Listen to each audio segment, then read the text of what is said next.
Alam niyo mga kababayan, habang ito pong mga nasa kabilang kampo ay nagwawala na po. Galit na po dahil po sa pagkakulong bang tawag doon, na contempt po kasi si Roque doon sa Kongreso, ano? At yan ay sa pagsisinungaling. Yan. Alam niyo ba na pagkatapos mong makulong si Roque ay nagpuntahan sila sa EDSA. Nag-EDSA na naman ang mga ito. Habang ang ating Pangulong Bongbong Marcos at ang ating House Speaker na si Romualdez patuloy naman sa pagtatrabaho para makapagbigay lamang ng tulong sa mga kababayan nating nangangailangan. Lalong-lalo na po itong mga naghahanap po ng trabaho or hanap buhay. Ano? At yan sa pamamagitan po ng Bagong Pilipinas Serbisyo Fair. Naks talaga, oo. Ang gobyerno ang lumalapit sa tao. Yun. Hindi lang po sa Batangas ito mangyayari or nangyari na, ano. Ito ay aabangan din po natin sa mga iba pang lugar dito sa bansa. Kaya mga kababayan ko, lalong-lalo na po sa mga nag-aabang lang ng mga rally para makadilihensya ng konti, ano. Aba, mas maganda po pumunta na lang po kayo sa ganitong mga programa fair or programa ng Bagong Pilipinas Serbisyo Fair at doon sigurado may pagbabago ang buhay mo. Mga kababayan, huwag na natin pong pansinin o bigyang puwang ang mga mapanira sa pamahalaan. Dahil sa totoo lamang po, hindi naman po nakakatulong ang mga ito sa pag-unlad ng bansa Yan. Ang Pangulong Marcos po, mga kababayan, ay nakikita naman po natin, subsub po sa trabaho yan, para lamang po mabigyan ng magandang kinabukasan ng mga mamamayang Pilipino dito sa bansang Pilipinas. Pero ang mga mapanira, talagang ganun na ugali yata. Oo, kaya nga tinawag na mapanira walang gagawin kundi manira. Kaya mga babayan ko, huwag na natin silang pansinin. Sila lang naman itong mga may personal na interest at hindi po para sa bayan. Magandang araw, lalawigan ng Batangas! Magandang araw po sa lahat ng ating media partners. Welcome po sa Bagong Pilipinas Serbisyo Fair Press Conference. Ako po ang inyong lingkod, Main Odong mula sa Philippine Information Agency Calabarzon, ang magsisilbi bilang tagapagpadaloy ng ating programa sa hapong ito.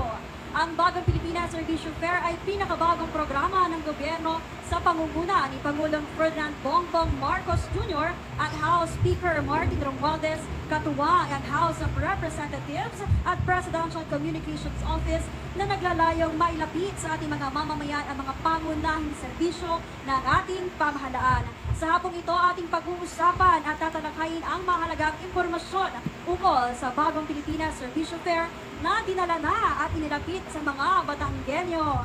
Kaya naman ating pong kilalanin ang mga nangunguna sa pagsasakatuparan ng Bagong Pilipinas Serbisyo Fair sa lalawigan ng Batangas. Kasama po natin ang Pride ng Batangas, Department of Finance, Senator Kong Secretary Ralph Recto.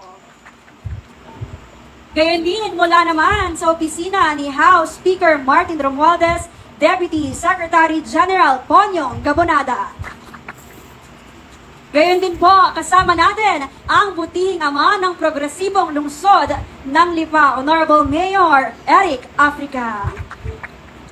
At syempre, upang simulan ang ating programa at magbigay ng karagdagang impormasyon para sa ating mga kababayan tungkol sa Bagong Pilipinas Serbisyo Fair, ating pong tawagin si House of Representative Deputy Secretary General at BPSF National Secretariat Lead, Sofonios Ponyong Gabonada Jr.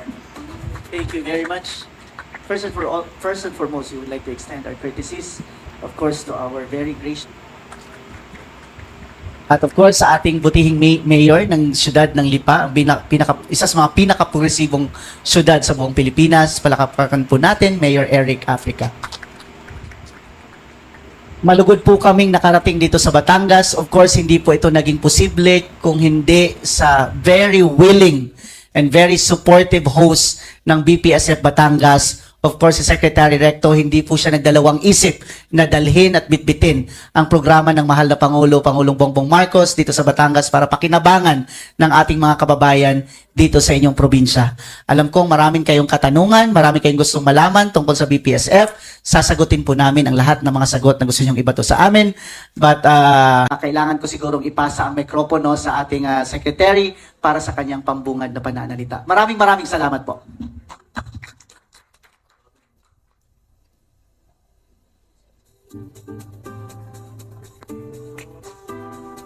Mike Tess.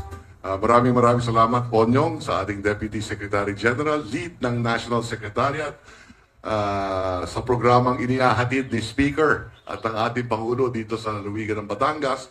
Gayon din, siyempre, ang aking partner sa lokal na pamahalaan, walang iba kundi si Mayor Eric Africa, sa lahat ng tulong na ibinibigay niya sa aming tanggapan, sa tanggapan ni Speaker, sa ating National Secretariat, para mairaos natin ang programang ito ng mahusay dito sa lungsod ng Lipa. Kaya maraming salamat, Mayor Eric. Gusto kong pasalamatan lahat ng 50 government agencies na kasama natin sa loob ng 2 araw na magbibigay ng serbisyo sa lahat ng mga Batanggenyo. Mahigit 50,000 kulang-kulang ang makikinabang. Kaya sabi nga ni Pon yung kanina, hindi ako nagdalawang isip, kami ni Mayor mag-host. At kung pwede ba, linggo-linggo, gagawin namin sa Batangas to para siguraduhin na mas maraming makikinabang.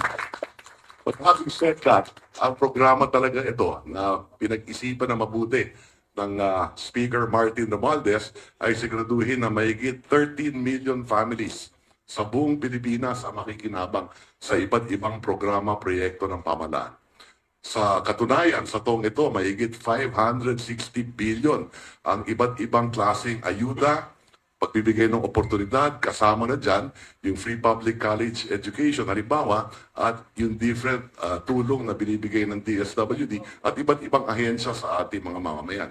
So, sa darating na taon, mahigit 590 billion ang nakalaan din sa mga programang katulad ito. Ito ay sa dahilan na unang-una, nakakatulong to sa paglago ng ating ekonomiya. Yan ang dahilan kung bakit in the last 2 years, the economy has grown on the average of 6.1%. Isa sa pinakamataas sa buong Asia-Pacific region. No? Yan din ang dahilan kung bakit mahigit 51 million Filipinos today ay may trabaho. 2/3 of them, salary and wages. Ibig sabihin, you're growing the middle class. No?